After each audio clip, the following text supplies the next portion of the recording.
absolute legends of the game.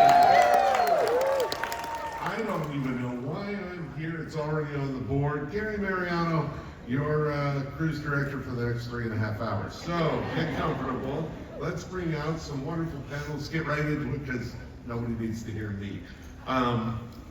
Let's start with, everybody excited and ready? Can I act natural for the phone? Let's start with a amazing animator. You can see he worked on Beauty and the Beast and Aladdin. He's been right there with Andreas and so many things. He also has designed more Rose Bowl floats than you can imagine. Maybe something for Star Wars at one point or another, and some other titles, you know. Say hi to John Ramirez.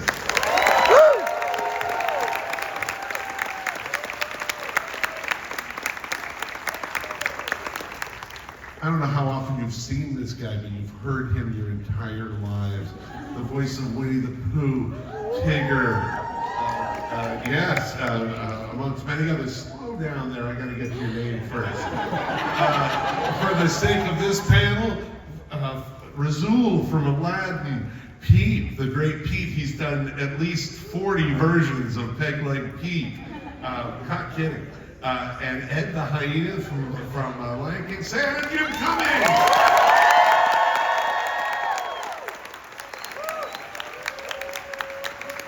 Jeez, Jim, I think they like you. Oh, shucks. Thanks, everybody. Oh man, animator, creator, writer, and voice. What's that beep? Anybody like Lilo and Stitch? How about the Wild Robot? How about sequels to both?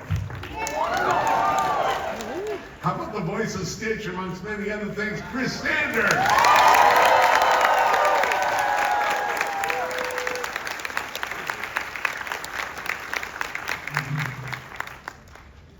And the man of the hour, one of the greatest animators in the last 3 or 4 or 5 decades in the history of Disney, a legend himself, man responsible for Scar, Jafar, Gaston, and if I listed everybody else, we'd be done with the panel. Andreas Deja!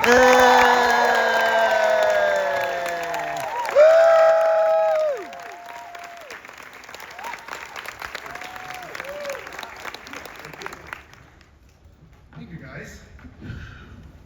Shall we start? Yes, start. So, we thought it would be a good idea to do a panel on villains. Not Halloween yet, but close-ish, you know, so we thought it would be appropriate. I had the great pleasure and privilege to work on 3 in a row when I was working at Disney. It wasn't planned. These things just sort of happened. But I had a ton of fun with them. But I thought what we could start out with some classic villains that were done before my time, or our time at Disney. And just talk about what they mean to us, how they influenced us. And to me, it was a real bonus when I started at Disney in August of 1980. These old animators that did Captain Hook and worked on Jungle Book and all these classic films, they were still around. So I could look them up and have dinners with them and have friendships with them and ask all these questions. You know, how on earth did you do Moby and Baloo? How did that work? You know, how did you get that connection? And so that was a big plus for me. I also got to know some of the voice talent. I mean, my life is kind of crazy the way that goes, how I got to meet these legends. But let's start maybe out with Captain Hook. The clickers are amazing here. It went dark. I have always been inspired by classic Disney villains. And the flash will be different. Why am I not surprised? Wow, he's a sultan. And you a coward or a sorcerer. Idiots, there will be a king. I will be king. I'm surrounded by idiots. Hello, Who is the best? It's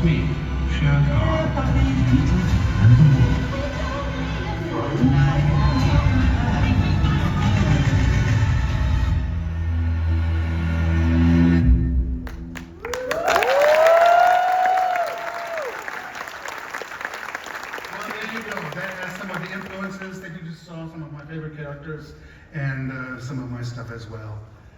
Let's start with Captain Hook. We know what we're going to do here, so we'll go through that. The interesting thing about Captain Hook was the casting. There was this animator called Milt Kahl who really wanted to do Captain Hook. And he was lobbying for that part, and these are his drawings. And he showed them to Walt, and Walt said, Milt, we need you on Peter Pan and Wendy, you can't have him. And because Walt really knew how to cast his animators, he knew their strengths and weaknesses. And Milt's strengths was design, drawing, subtlety. So that character actually went to Frank Thomas, and Milt was not happy about it. So the thing with Captain Hook was, you see him sometimes in really broad comic situations, like in this scene right here, which we all know. And even though Frank Thomas was supervising the character, and he focused more on the acting scene, the subtle scenes. And this is a scene by Wooly Reitherman, and he went all out. And in a later interview, Wooly Reitherman said, I really got kind of flack from the other animators that didn't like what I was doing. I went too far. This is something for Donald Duck or Goofy, you know? And he said, one animator told me that there's no way that a human being can be inside a crocodile. This doesn't exist. And his answer was, it doesn't matter if it's funny, you know? So that was Wooly's approach. And to me, the genius of that character is that he works in these broad situations, but also with Frank Thomas's acting. Anybody else want to chime in about Captain Hook? All right. He has to make sure that he picks his nose with the right hand. But I mean, as you can see, that is a huge, broad spectrum that this character has. And I ran into a similar issue later on when we get to that character with Jafar, because I saw in storyboards, I saw him scheming and thinking and being very subtle in his manners. And then there were other scenes where he's a beggar and he's digging for the lamp in the sand in the desert, and it was very broad. And I asked the directors, Ron and John, which way should I go with him? And they said, well, we don't know, just start and see what happens. And so it was very similar to the Captain Hook situation. So this is the way the character looks like as a final frame. This is a Frank Thomas scene. If you remember the footage, he's just talking to Smee in a very controlled manner, and in the next frame he's just exploding. So Frank had this beautiful contrast that he presented. Here's a pencil test I'm going to show that Frank did. And this pencil test showed the greatness of the animator, because we stripped the color, we stripped the background, and you just see the animator's art. So here we go. Sound, please. I can only find his hideout. I trap him in his lair. But where is he? Let's do this one more time. Lost that Peter Pan. I can only find his hideout. I trap him in his lair. But where is he? So the interesting thing here that this is based on live action. There was a guy who did the voice of Hans Conried. We acted this out, but you don't really see a human person acting this out. Frank Thomas made his own choices and created his own acting, and it's really his. What he created was really his. And we love this character. Here's me 1,000 years ago. This is me with my assistants, Frank and Ollie. I had actually just met them. I just started at Disney, and Eric Larson took me up to their office. They were working on their first book, The Illusion of Life, and I had no idea why I posted this with the audacity of,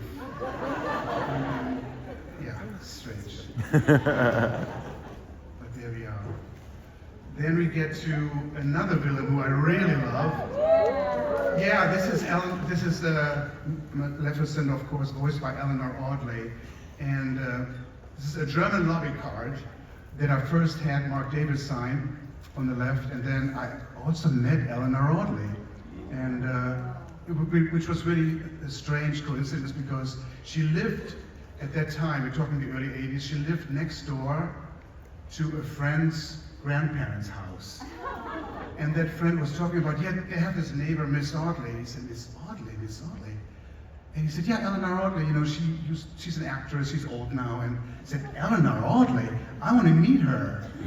So it turns out that these grandparents had a Thanksgiving dinner, and I sort of invited myself. Because they would have her over, and they did. So I met Eleanor Audley. She was in her 80s then, and for those of you who know her, she was on many TV shows, I Love Lucy, and you just name it. Did many movies, and did also another Disney character. She did stepmother in Cinderella. So she did both. And so there we were at Thanksgiving dinner, and I've been doing some small talk with Eleanor Audley, and we were eating, and she still, even though she was very old at that time, she had that crack in her voice, and she would say, Andreas, pass me the gravy.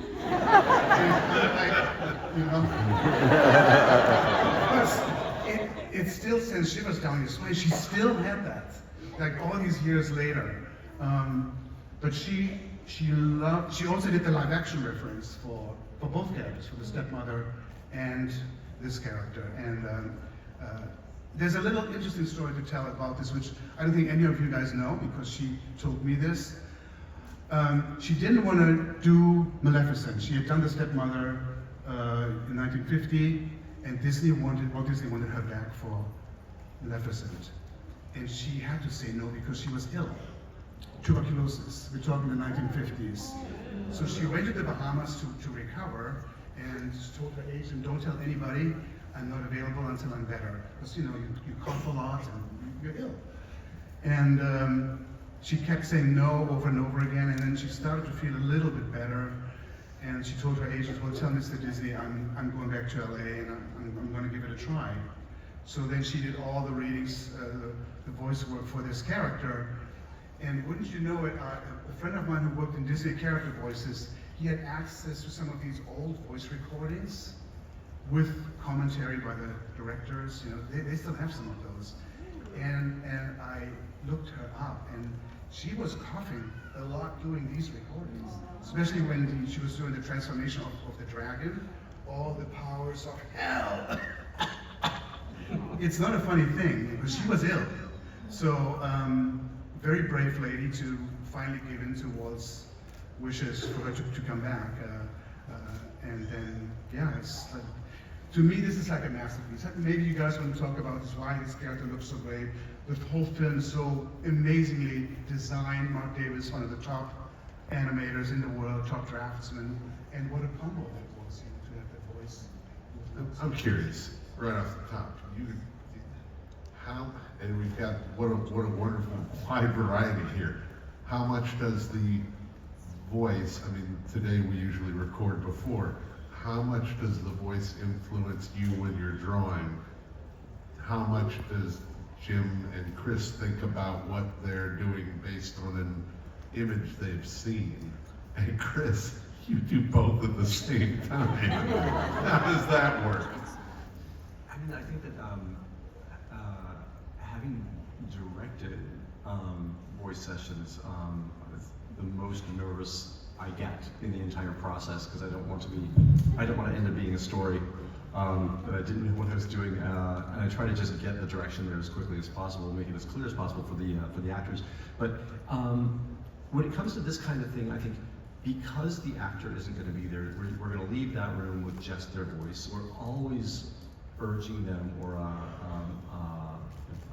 persuading them, don't worry about maybe going too far. Like, you can get more like big and cartoonish, if you will, get broader with everything. And if you go too far, we'll pull you back. It's one of the reasons that Tom Schumacher, very, very early on, as we were working on Lilo and Stitch and we were casting, he was very big on the idea of actors that came from Broadway. There's something about, I think, being on stage and projecting that they're I think, somehow bigger in their initial deliveries and things. So we're always urging every actor, and I do it to myself if I'm in the booth recording, go too far, right? And it very rarely really ever does feel too far. I think just the broadness for what you're getting. I remember during Aladdin, when they were recording Robin Williams, and he was really dry because he didn't have an audience in front of him. So they grabbed my friends who were PAs. Get in here, we need you. Watch Robin. And so they started over. And now that Robin had this audience in front of him, he was so funny. And he just kept going and going and going, and they used so much that was just impromptu. So in that case, he was, I think Rod was great. He was nothing else, right? Boy, that's true. You know, Only Rod. we had a similar situation like that with Darkwing Duck. There were 1 or 2 people in the studio, and then for whatever reason, there were like 10 behind the glass.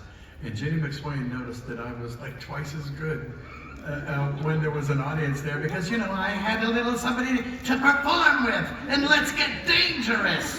And they were all about it, and they did that. Thank you. And she said, okay, we need a shitload of people in here. Probably do every one of these from now on. But she probably didn't say that. She said much worse. But yeah, it's true. It's true.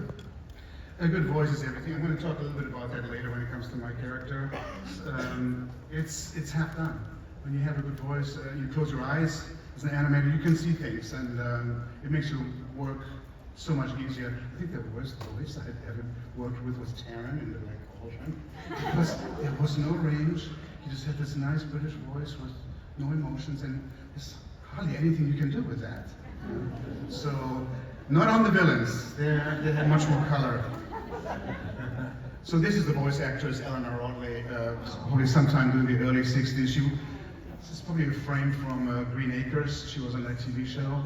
But yeah, that's how I remember her. I even gave a tour of the studio, and she hadn't been back, God, in 20 years or something like that. So it was sentimental for her to see the studio again and walk the halls that she had walked in the 50s and 40s and 50s. And amazing. I always thought maybe she didn't have a great agent, but I think she had the stuff to be a really great classic American actress. She never had these Betty Davis roles, you know. But Disney really put it on the map, I think, with those characters that she did. And this is again a Mark Davis example of the man is just a master when it comes to drawing and staging. One thing I noticed about Mark Davis, he likes his characters, his female characters, with large hands. Even his Aurora scenes, because he animated both characters, Aurora and Maleficent, large hands, powerful, in control hands. Oh yeah, so this is, so Mark was still around, and it was his 80th birthday, and I was lucky enough to be invited to his birthday party. They had a garden party at the house in Los Feliz, him and his wife Alice, and I thought, I gotta bring him something. I can't just bring him some flowers, and I had enough time to do a sketch, and I sometimes thought that Jafar, the design of Jafar, is influenced by his work and Maleficent, so I did this drawing where Jafar is asking Maleficent for a dance, and this is old song, "You Are My Soul and My Inspiration," and so I gave that to Mark on his 80th, and I got a good chuckle out of him, because he had a very typical, that was sort of Mark's reaction to something like this. And there we are in Mark's home during the mid-80s, I want to say. That place was a museum. John, you've been, right? Yeah. His house. Oh, yeah. Took me. There was not a square inch in the house without art. He collected art from New Guinea. He was fascinated by the design of these folks, and also his own art was all over the house. I mean, every wall was just covered, because that was a museum. Just amazing. So Mark's next character after Maleficent was Cruella de Vil, who is very, very different. He said that Maleficent was difficult for him to animate because she was a woman or a character who just stood there and made speeches. And that's very difficult to do in animation because you have to kind of hold still. Not this character. You know, these are just early designs where he went all out to try different concepts, but of course the fur coat was the big thing that he went for. And then this is kind of close to the final model. I love these drawings because it's fantastic, top-notch graphic art. It's also good character design, it's contrasting. And the way he brought that character to life is like nothing else. One of my all-time favorites. think we have a very short post test. My only true love, darling. I love her. I live for her. Oh, sure, all right. Yeah, and I think I have one more visual. So Cruella de Vil was based on live action. Mary Wicks was the actress who didn't do the voice, but she acted out all the scenes for him. And you can see, what is she wearing? Like a bathrobe, you know? That thing has no weight, not the weight of a fur coat. So all that weight, because when Cruella moves and when she turns, the lower end of her coat takes like 45 seconds to turn before, you know, after the rest has already left. So that amazing weight, that's Mark Davis, because that's not in this flimsy little thing, you know. And some animators also said you should be able to do this without live action. To me, this is a very successful character where live action was used in a really smart way. And she just steals the show, basically. She's the star of the movie. And here he is. I don't know who that person is. It's a guest visiting, but he's working on some Cruella color models. And he did every single scene of the character. Nobody else touched that character. So that's also very rare. Usually you don't have time to do every single scene. I was never able to do that. You have a crew of maybe 4 or 5 animators helping you. And but this is all Mark Davis's work from the first to the last scene. Yeah, then we get to Shere Khan. It's one of my all-time favorites. This is a sketch by Ken Anderson, and they were in the middle of figuring out what kind of a villain he would be. Would he be a straight evil villain who just attacks, and you show that he's mean that way through physicality and aggression? But this one suggests a little bit more of a held-back, sarcastic kind of a type, sort of a Basil Rathbone type character. And then in the end, I found the voice with George Sanders, so it's such a magnificent job voicing that character. And this was the kickstart for animator Milt Kahl to design the character and move the character. This is a story sketch, I think by Van Scarry, who boarded the sequence along with Floyd Norman. They did the sequence where Shere Khan interrogates Ka about the whereabouts of the man cub. So here's a scene, simple example of how, as an animator, you can plus this. This is the story sketch. This is the final drawing. Same idea, but man, this is like a Henry Moore sculpture at the same time. You know, it's like fine art. It's graphically so sophisticated, but it's a character at the same time. You know, so Milt just had that gift to plus whatever he saw and take it to the ultimate level. I mean, he did this over and over again. I think we have a very cool pencil test coming up. Oh, this is when I met him. He had already retired to San Francisco, and I would do my pilgrimage every year to meet Milt Kahl and polish his shoes or whatnot. And I said, can I have one drawing? And at that time, he wasn't confident enough that he could do a drawing maybe that would please me or maybe would please him. Never got a drawing out of him. So I brought some stills from the movie, and so on this one he wrote, "To Andreas, but you did get an autograph anyway, so, you know." He was actually very casual when I met him. I had been warned, because I had been at the studio already for a little while.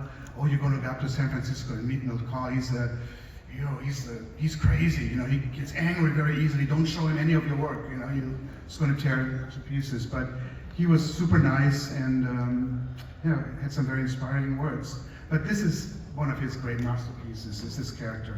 I put this together from Xerox copies, what was in the archives. There may be copies of every single drawing, and just the power of this, and the withheld power when he's stalking that deer. I put a few scenes together.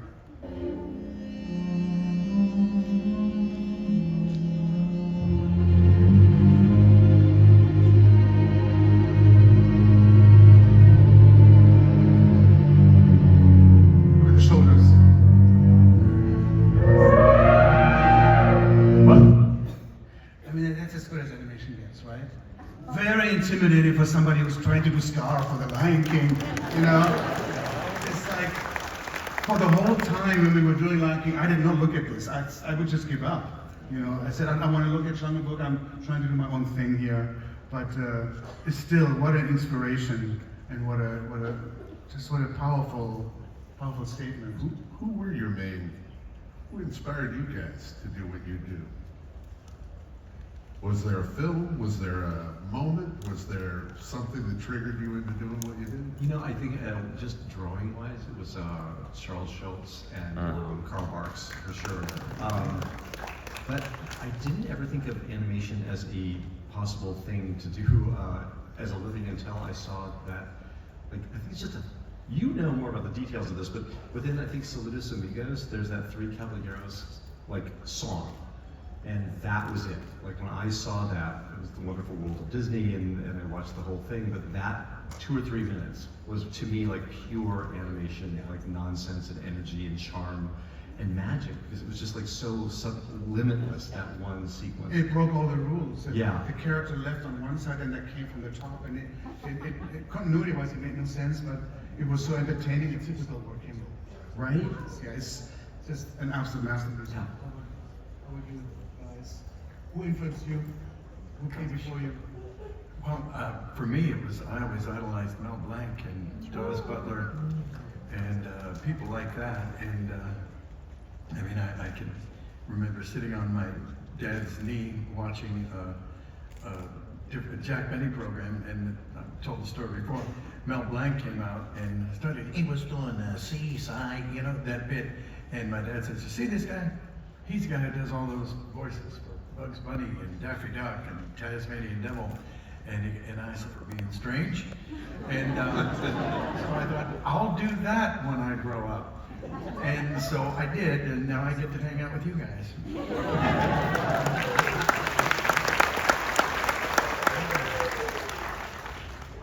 I was influenced by Osamu Tezuka, who did Astro Boy and The White Lion, Kimba the White Lion. Because of the simplicity of his designs in the comic books, I just fell in love with that style, and so it was an early influence. But I can remember when we were on Lion King, because I was Andreas's assistant on Scar and Jafar, that we were getting complaints because our Lion King was so much like Kimba the White Lion. And it was a little bit of a controversy at the time, because I had some comic books from Kimba and thought, it kind of does look similar. But it wasn't in the end, and we did have, because I knew the story guys, we had our own story team, and we were developing Lion King fresh. Yeah. Did you ever get a chance to meet your heroes? Did you ever meet shows? You know, he came to the studio. He did. One time, I think he did a whole lecture, and it was the only time I ever went to one of those lectures as early as possible, and I was the first one in line. And I sat right in front of him and stared and stared. That was amazing. Yeah. It's the coolest, right? Oh my God, yeah. I mean, the only thing you want to do is not make a fool of yourself. Just say, sensible things. Now you tell me. Did you ever meet Mel Blanc? I never did. I came very close to meeting Sterling Holloway, original Winnie the Pooh. But it was years before I was in the business. I had no idea I really had no idea I would end up being Winnie the Pooh. And we're sitting in a restaurant, and I hear that the waitress goes over, and she asks somebody in the booth, well, have we decided what we're going to have yet? And she sounded a little annoyed, and you hear this voice, yes, I believe I shall have the chowder. And I looked at her, Winnie the Pooh. And I got up and I walked across the room and I pretended I was getting something off the table. And there was Sterling Holloway. And he was sitting there just sweet. I wanted to run over and hug him. And I go, never in 1,000 years would I have thought that I'm meant to be Winnie the Pooh. Or Tigger for that matter, but somebody's got to do the heavy bouncing.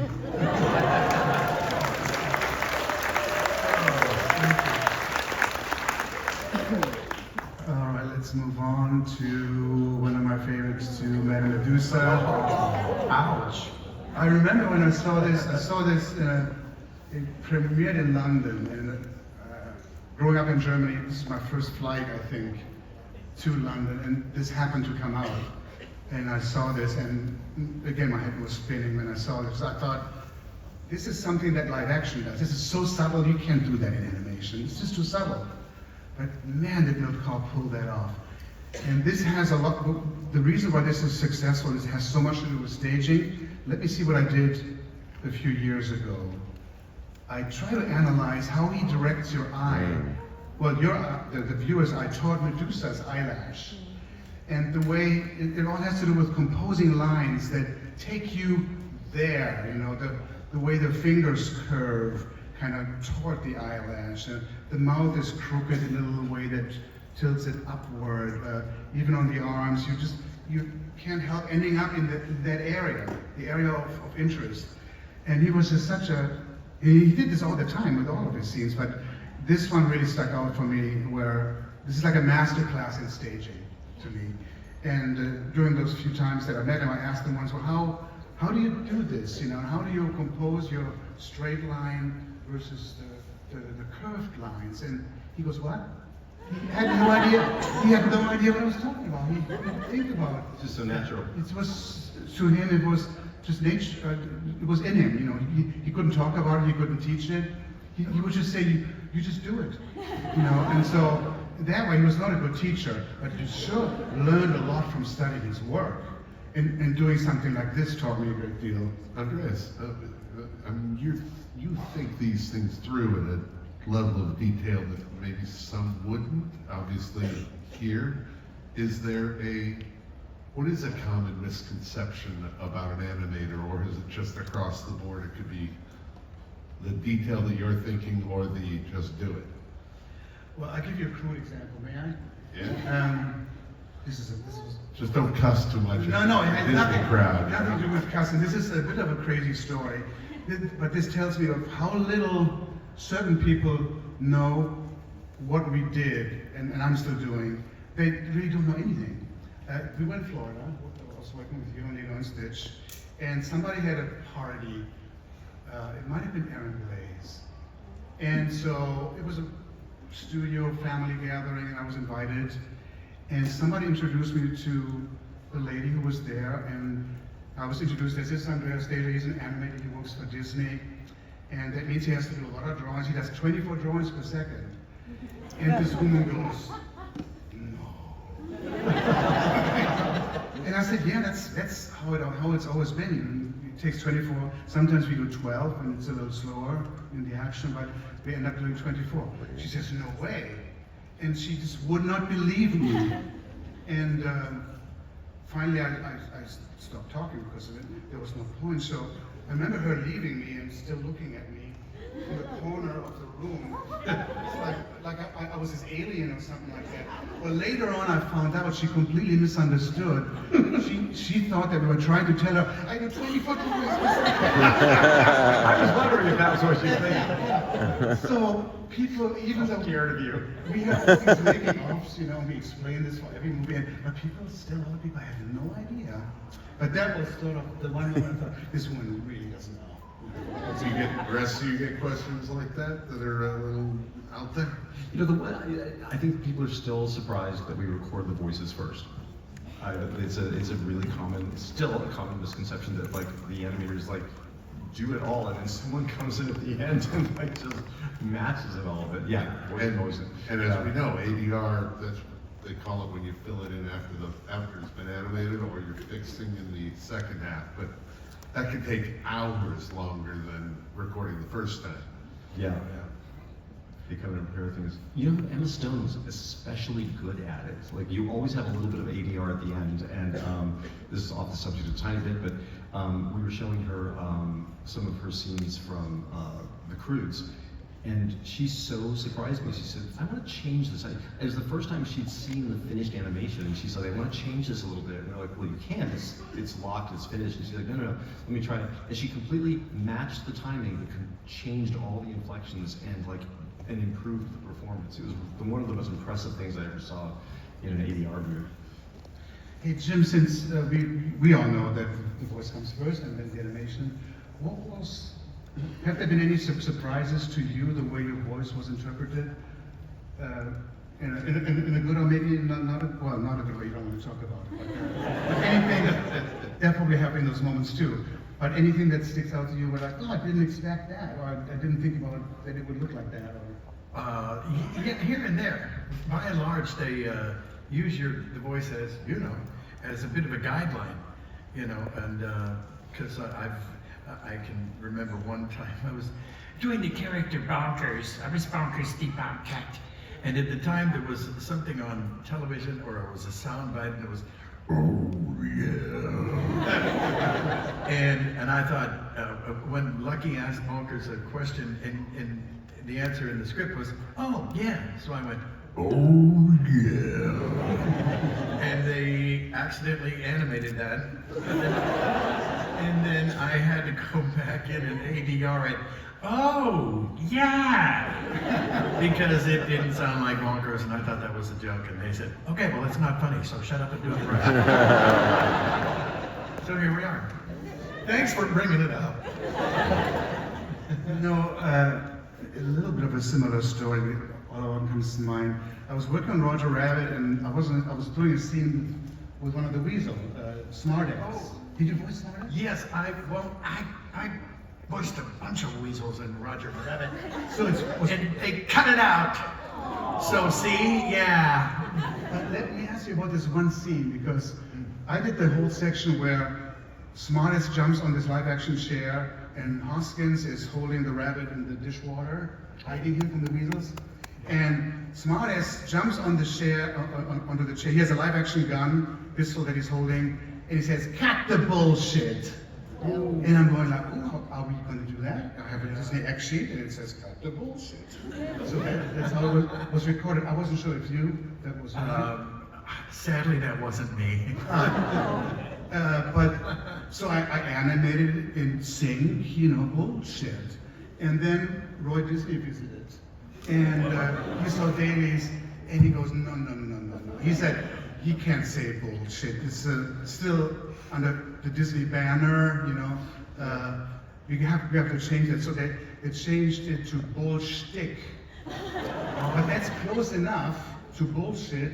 I didn't have to change one drawing. It's just close enough, So bullshit. I didn't have to go back.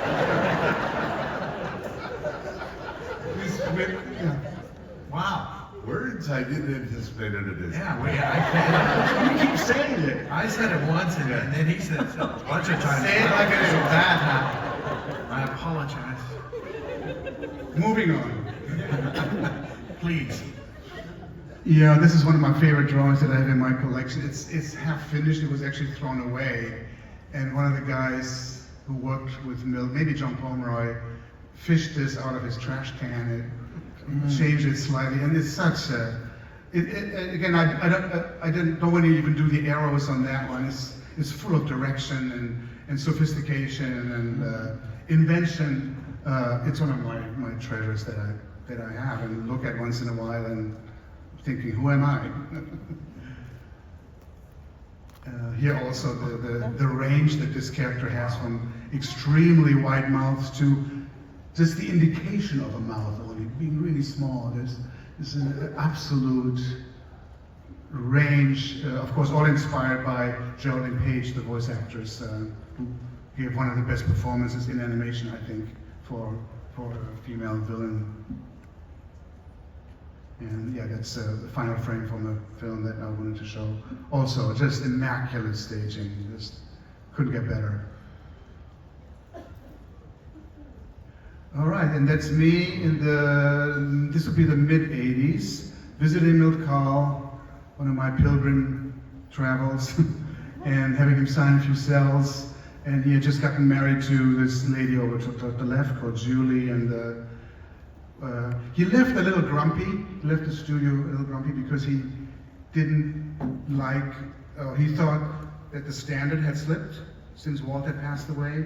So he finished Medusa, the character we just showed, and then left and wasn't really too happy with the way things were going at the time. But he was open to telling me all these stories and talking to me about characters that he had done and how he did them.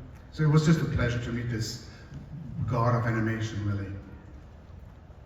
Okay, here we come to some of the modern ones. So all of us had something to do with one or the other. This was one of the early drawings of Gaston, and the anatomy is a bit exaggerated here. I gave him a mustache and a big jaw, and was thinking like, I'm kind of starting to feel comfortable with this. There's some realism in this, but there's enough exaggeration where I can probably have some fun with, because after all, he was supposed to be the villain. And next one. Yeah, this is the sort of the final model where I had to refine him just a little bit. But what happened was, my first scene on Gaston was the one where he's singing during the opening song. He jumps down the roof, if you remember, and he's singing along, and he notices his lovely reflection in some pots and pans, and he just is really pleased with the way he looks. And but I did it with that first model, really exaggerated. And I remember our then boss, Jeffrey Katzen, looked at it and he said, wow, he said, the animation is fine, but he's not handsome. And I said, handsome? He's the villain. And then he didn't say anything and just kind of left me hanging. And I thought, well, don't tell me they need some kind of a soap opera star design. That's not going to be any fun for a villain. So I was really frustrated.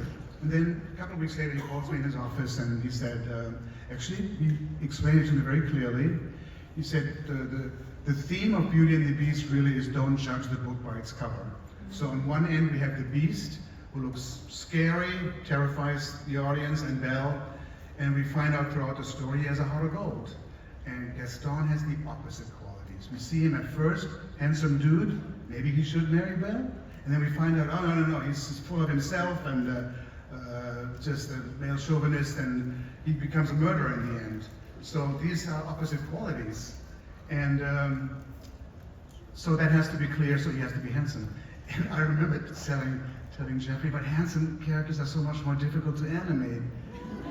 That's what I said. And he said, nobody said it was going to be easy. That was the end of that conversation. So I was then, my task was to walk that fine line of having him being realistic but also expressive, and I was able to sneak in some degree of caricature, but some scenes worked better than others. It was probably the most difficult character because of that I ever animated, but they can't all be easy,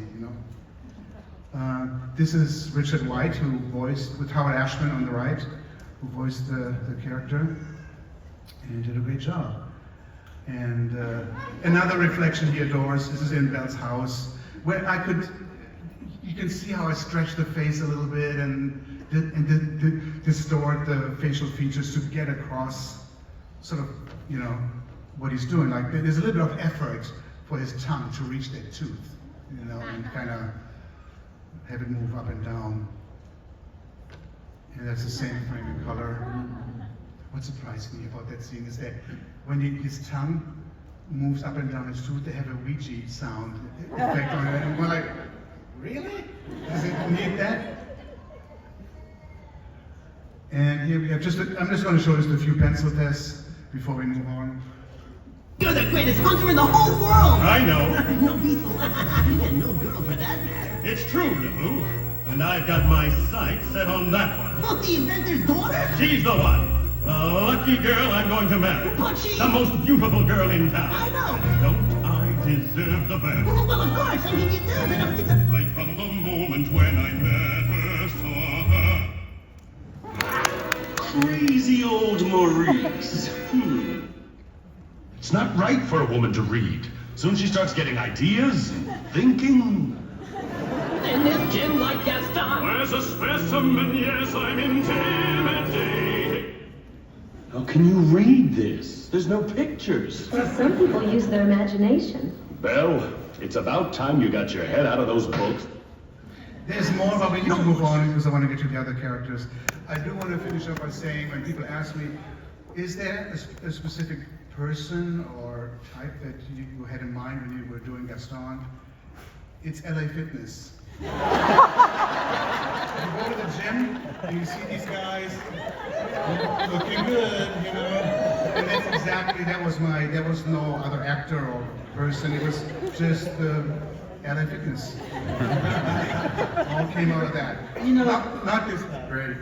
if you look at the style between Gaston and Jafar, Jafar is really drawn with lots of curvy lines, and it's fresh and it's loose, and the whole film of Aladdin was drawn that way. I remember my first Disney film I started on was Beauty and the Beast, and I came in the middle of production, and I overheard some animators complaining how their arms hurt because of the tightness of the drawings and the character designs was stressful for them, having to do it, you know, every day, weeks on end, months, and that stress reflected their take on the movie, because they didn't think Beauty and the Beast was going to be successful. And I thought to myself, how could they think that? This film looks gorgeous. But a lot of people had wrapped their wrists because it was difficult to draw. But then we got on to Aladdin, and everyone was in love with these characters because they were big and round and loose, and we could draw with our whole arm rather than drawing with our fingers. And the attitude of everyone changed, and it was really surprising. It's because it was just so much fun to get into these cartoony characters. It's something I remember. That's a scene that's in between, I remember. There's a final frame. This is one of the most beautiful films that we did. The art direction on this is just flawless. It's just gorgeous looking. Just a few pencil tests because I want to move on to other things. Well, yes, yes, to see the lamb. You are late. 1,000 apologies, oh patient one.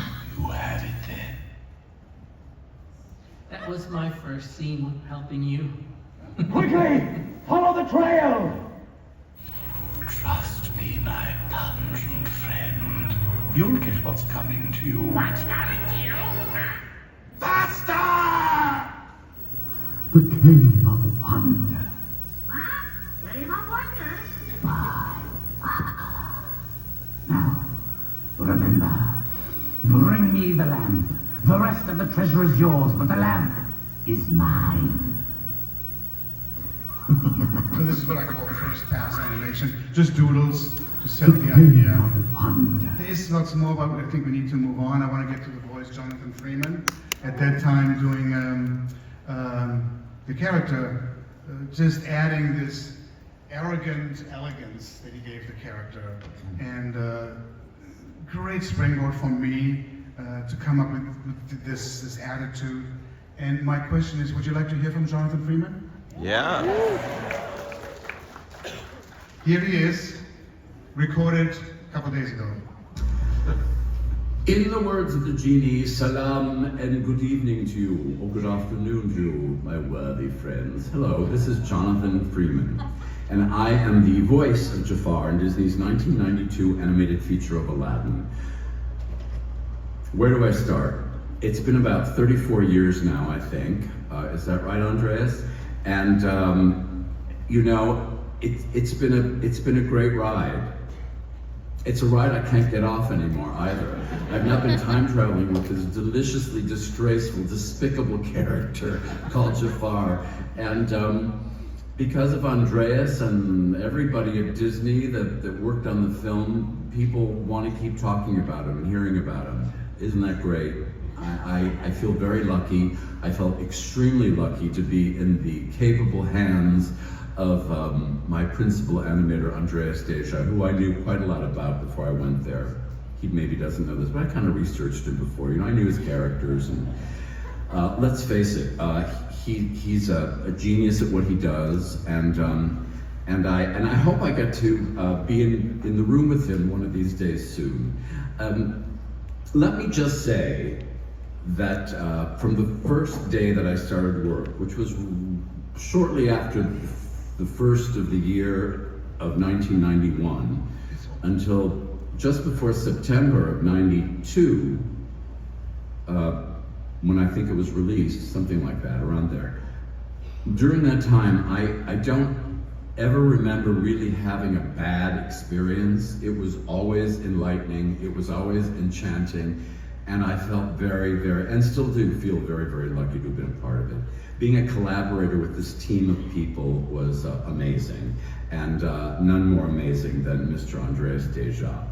I hope you're having a great time, great afternoon, and Mr. Deja, my most abject and humble thanks to you. Let's give him a big hand. I'm going to send him the reaction.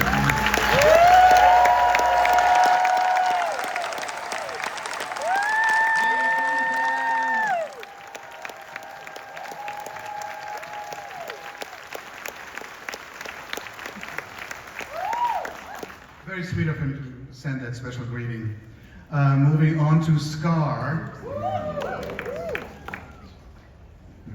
This was the first drawing I did of Scar, and when you really look at his eyes, it looks like Jafar.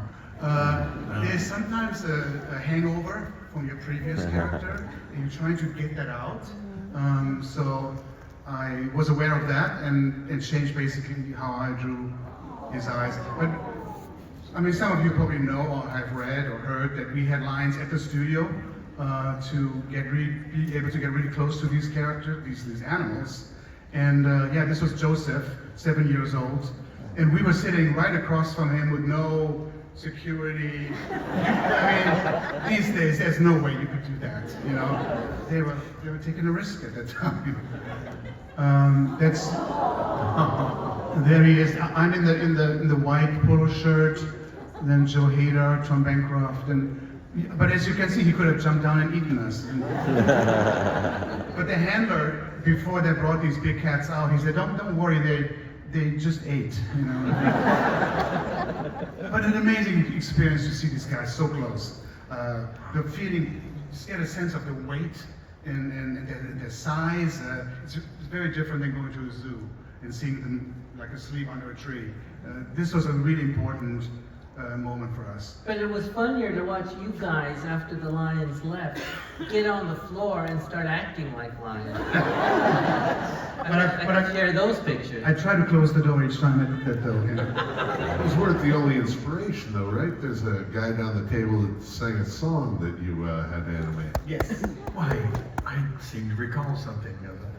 I know it sounds sordid, but you'll be rewarded when at last I am given my dues, and injustice deliciously squared. Be prepared.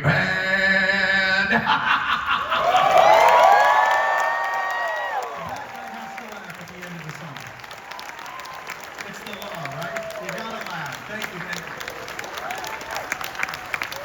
You guys had a little moment between you there on that, right? Yeah. So the way Jim recorded this, the last word, "be prepared," you decided on a little accent. You sang it, "be prepared." And I listened to the track and I'm like, this is different. I'm going to animate the duh. I'm just going to have him just go, "be prepared." I'm going to be prepared. You know, and it made it different and unique because of the way you felt. Thank you. You know, so it was. I think it added to the character. It was a great way to push him a little bit. This is a typical model sheet. Don't like to do model sheets very much because you have to measure. I'll take it. But you have to do. They're important because you have a crew and your other animators need to know how the character is built. But I just rather just animate. You know, it's still very important to do this kind of stuff. It's a final frame from an early scene. There, Jeremy Irons visits, and we're looking at the model. Yeah, I mean, his acting in this is just awe-inspiring. There isn't one line where I thought, well, what am I going to do here with this piece of dialogue? It was always clear to me what I was going to do. This might be pencil test already. What have you done? I don't think you really deserve this. I practically gift wrapped those cubs for you. No. No. Just stay on this rock. What do you want? I'm here to announce. Oh, I shall practice my curtsy. Don't turn your back on me. Thing with a little bounce in it.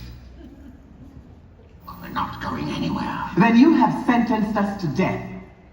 No, anything but that. Simba, I'm a little surprised to see you alive. Simba, I'm a little surprised to see you alive.